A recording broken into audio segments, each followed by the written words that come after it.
आप में से बहुत से लोग जो मुझे जानते हैं वो ये जानते हैं कि मैं एक राइटर हूँ। हिंदी में मेरे 2 नॉवल पब्लिश हुए हैं और दोनों ही जो है हिंदी के पाठकों द्वारा बहुत पसंद किए गए और बेस्टसेलर लिस्ट में भी वो आए। तो मुझसे अक्सर ये सवाल पूछा जाता है कि यार नवीन, ऐसा क्या किया तुमने जिससे तुम्हारी बुक बेस्टसेलर लिस्ट में आ गई? ऐसा क्या था कि फर्स्ट बुक को ही लोगों ने इतना ज़्यादा पसंद किया? नमस्ते दोस्तों, मेरा नाम है नवीन चौधरी और आज नवीन के नुक्कड़ में मैं आपको ये तो नहीं बता रहा हूँ कि मैंने क्या किया था, बल्कि आज मैं आपको ये बताने जा रहा हूँ कि मैंने क्या नहीं किया था और वो जो हर राइटर को नहीं करना चाहिए। वो चीज़ें जो न करने से आपकी बुक ज़्यादा बेहतर बन सकती है। क्या करने से अच्छा होगा इसके बारे में तो हम बात आगे करेंगे ही, तो इसलिए सब्सक्राइब करना मत भूलिएगा। तो सबसे पहली चीज़ जो है, जब कोई फर्स्ट टाइम राइटर होता है, जैसे मैं नॉन लिटरेचर बैकग्राउंड का हूँ, तो जब हम लोग कोई भी बुक लिखना चाहते हैं, हम कोई नॉवल लिखना चाहते हैं, हम कोई स्टोरी लिखना चाहते हैं, तो अक्सर ऐसा होता है कि हमारे पास हमारे आसपास की एक स्टोरी होती है। कई बार हम उस स्टोरी का हिस्सा हो जाते हैं और सबसे बड़ी गलती जो एक राइटर करता है वो ये कि वो स्टोरी का हिस्सा खुद बन जाता है। तो पहला पॉइंट, अपनी स्टोरी का हिस्सा खुद मत बनिए। अगर आपको अपने बारे में ही लिखना है तो आप सीधे सीधे बायोग्राफी लिखिए, कहिए कि ये मेरी बायोग्राफी है। लेकिन अगर आप इसको स्टोरी के फॉर्मेट में लिखना चाहते हैं, एक नॉवल के फॉर्मेट में लिखना चाहते हैं, तो ये ज़रूरी है कि उस कहानी में आप ना हो बल्कि इसमें सब हो, आपके पाठक उसमें हो।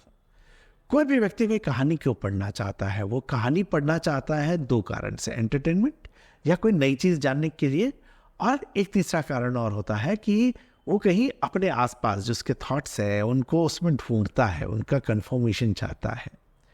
तो जो कहानी आपकी है वैसी कहानी हो सकता है बहुत से लोगों की हो। तो आप अपनी ही कहानी के अंदर, अगर आप अपनी ही कहानी लिख रहे हैं, तो उस कहानी से एक बार खुद को पात्र की तरह निकाल दीजिए। क्योंकि क्या होता है, जब हम पात्र होते हैं ना, हम बहुत सारी चीज़ें जो है वो अपने बारे में नेगेटिव वहाँ नहीं लिख पाते। तो आप खुद कहानी से जब बाहर आएंगे, आप उसको बाहर आकर देखेंगे कि कैरेक्टर कैसा होगा, ये कैरेक्टर कैसे सोचेगा, अगर ऐसे कैरेक्टर और हैं, उनकी ज़िंदगी में क्या दुख है।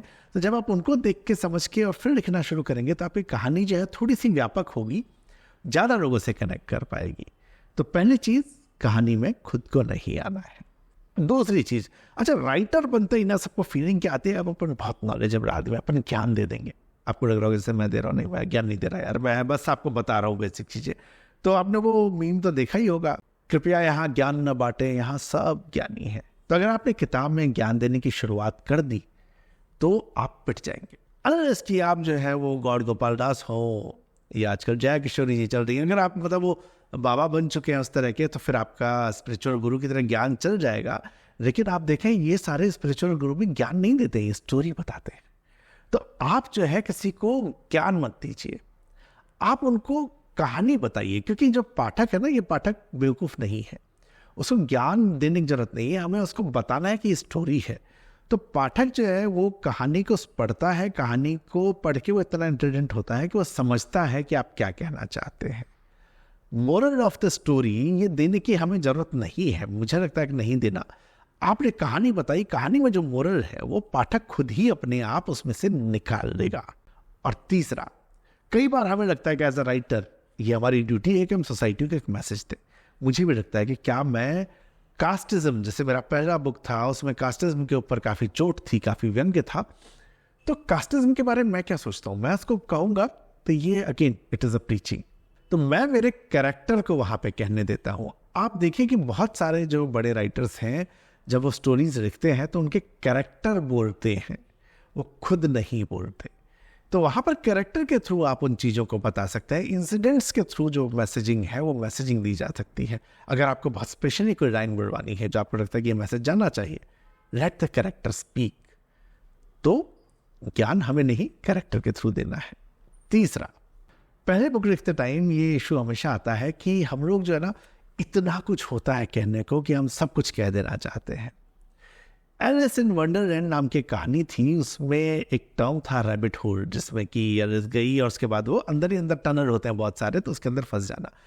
पहले टाइम के राइटर्स के साथ अक्सर ये इशू आता है कि वो रैबिट होल में फंस जाते हैं। क्योंकि आपके पास इतना कुछ कहने को है तो आप एक कहानी बताते बताते एक प्रसंग छेड़ते हैं और उस प्रसंग के साथ आप दूसरे प्रसंग में घुसते हैं, और वहाँ पर क्या होता है कि आप उस रैबिट होल में घुस गए और रैबिट जो नीचे होल बनाता है उसमें बहुत सारे टनल रहते हैं। तो अचानक आप इस टनल में घुसे, उसमें घुसे और आप कहते कहते वहाँ से निकल नहीं पा रहे हैं। कहानी जो ओरिजिनल थी, उस कहानी को उस ओरिजिनल पार्ट से उठाकर वहाँ तक ले जाना जहाँ आप उसको आगे कनेक्ट करना चाहते हैं, कई बार वो रास्ता नहीं मिलता। इसलिए रैबिट होल में नहीं फंसना है। आपको पता होना चाहिए स्टोरी क्या है, उसका डिस्क्रिप्शन कितना होगा और कितनी बातें उसमें कहनी है। अगर आपको थोड़ा सा डिविएट करना भी है तो जो मैंने पहला तरीका बताया कि उसको किसी इंसिडेंट के थ्रू, किसी कैरेक्टर के थ्रू बताएं। जैसे मेरे सेकंड नॉवल में मुझे जो है वो मेवात में जो हिंदू मुस्लिम और ये बीफ वाला जो इशू था, जब इसकी चर्चा करनी थी तो मुझे उसका एक हिस्टोरिकल रेफरेंस ज़रूर देना था। और जब मैं हिस्टोरिकल रेफरेंस में जाता हूँ तो रेफरेंस बहुत बड़ा बन जाता है। तो इतने बड़े रेफरेंस को देने से रीडर बोर हो सकता है और उसका कहानी में कनेक्शन नहीं है। मतलब सारा रेफरेंस में दे दूंगा, उसके बाद फिर मैं बाहर कहाँ निकलूंगा। अच्छा, मैं किसी कैरेक्टर से बुलवा दूंगा तो कैरेक्टर से बुलवाने के बाद भी इतनी सारी इन्फॉर्मेशन का करेगा क्या वो? क्यों इतनी सारी चर्चा होगी? वो वापस मेन पॉइंट पे कैसे आएगा? तो मैंने उसके ऊपर जब काफ़ी सारा विचार किया, मैंने बहुत जगह और राइटर्स को जब पढ़ा तो मैंने देखा कि उस इंसिडेंट का क्रक्स, जिसकी वजह से जिसका रेलेवेंस है, तो ये जानना बहुत ज़रूरी था मेरे कैरेक्टर के लिए कि देखो हिस्टोरिकली यहाँ पर ये हुआ जिसका इम्पैक्ट यहाँ तक है। तो उसको 3 से 4 लाइन में कहने के बाद हम वापस मूल मुद्दे पे आ गए, ताकि हम जो है उस इशू के अंदर भटक न जाएं। आपने बहुत रिसर्च की है किसी बुक को लिखते हुए, तो ठीक है, आपने डिस्कवरी जो की है वो मतलब असम है, आपके व्यूज़ जो हैं वो शानदार हैं, लेकिन स्टिक टू द प्लॉट से इधर उधर ज़्यादा नहीं जाना है। जैसे ही आप जाएंगे वहाँ गड़बड़ होगी। और अगर आपने खूब सारी रिसर्च की है तो आप ज्ञानी है, बहुत रिसर्च आपके पास है, ये रीडर को नहीं चाहिए। रीडर को सिर्फ काम की चीज़ चाहिए। तो don't put a lot of research material जो आपने किया था उसमें। रिसर्च क्यों किया था, उसका जो आउटपुट है हमें सिर्फ उस आउटपुट को स्टोरी में डालना है, क्योंकि जो इन्फॉर्मेशन आपके पास है वो हो सकता है कि स्टोरी में उसकी ज़रूरत हो ही नहीं, पाठक को वो चाहिए ही नहीं हो। क्योंकि रीडर्स जो है ना वो आपके प्लॉट में इंटरेस्टेड है, वो कैरेक्टर्स में इंटरेस्टेड है। तो हमें जो है इसके अंदर जाना है। अच्छा, लास्ट, अगर पॉपुलर जो है हमें कोई बुक लिखनी है तो इसके अंदर एक बड़ा मायने रखता है कि लिटरेचर में क्या होता है, कई चीज़ें जो है बड़ी डिटेल में जाती हैं और उसके बाद जो धीरे धीरे चलता है। आपने सुना भी होगा ना, slow and study win the race. तो ऐसा हमेशा नहीं होता। यहाँ पर अगर आपको चाहिए कि आपकी बुक बहुत पढ़ी जाए, लोगों को पसंद आए, it should be a page Turner. इसके अंदर जो है वो स्लो और पेस पे नहीं चलता। कहानी में लोगों को एक्शन चाहिए, तो आप जो है उनको एक्शन दीजिए। आप शुरू से उनको इंसाइटिंग इंसिडेंट दीजिए। आप एक सस्पेंस को क्रिएट करिए, जिस सस्पेंस का मतलब मर्डर नहीं होता भाई, और भी बहुत तरीके से सस्पेंस हो सकता है। जैसे कि मैं इसके बाद क्या बोलूँगा, ये अगर आपको नहीं पता है और मैं इसके लिए इंटरेस्ट क्रिएट कर सका, आपको लगे कि यार यहाँ तक तो इसने कहा, इसके बाद ही क्या कहने वाला है, तो फिर जो है रीडर का इंटरेस्ट वहाँ पर बनना शुरू हो जाएगा।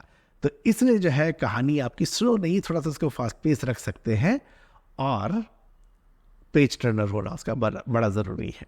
तो 3 चीज़ें जो मैं फिर से कहूँगा जो आपको नहीं करनी चाहिए। फर्स्ट, आपकी स्टोरी में आप खुद नहीं होने चाहिए।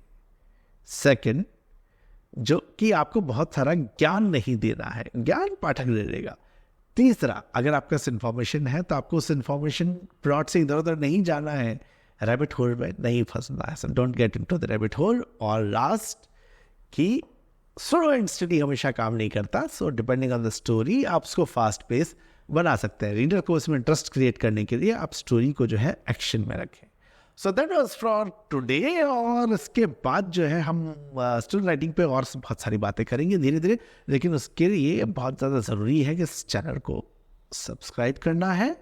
ये वीडियो पसंद आए तो लाइक और शेयर तो करना ही है, कमेंट भी कर दीजिएगा और बेल आइकन दबा देना। तो उससे क्या होगा कि जब भी अगला वीडियो आएगा ना, आपको इन्फॉर्मेशन आ जाएगी। तो दोस्तों जुड़े रहिए नवीन के नुक्कड़ के साथ।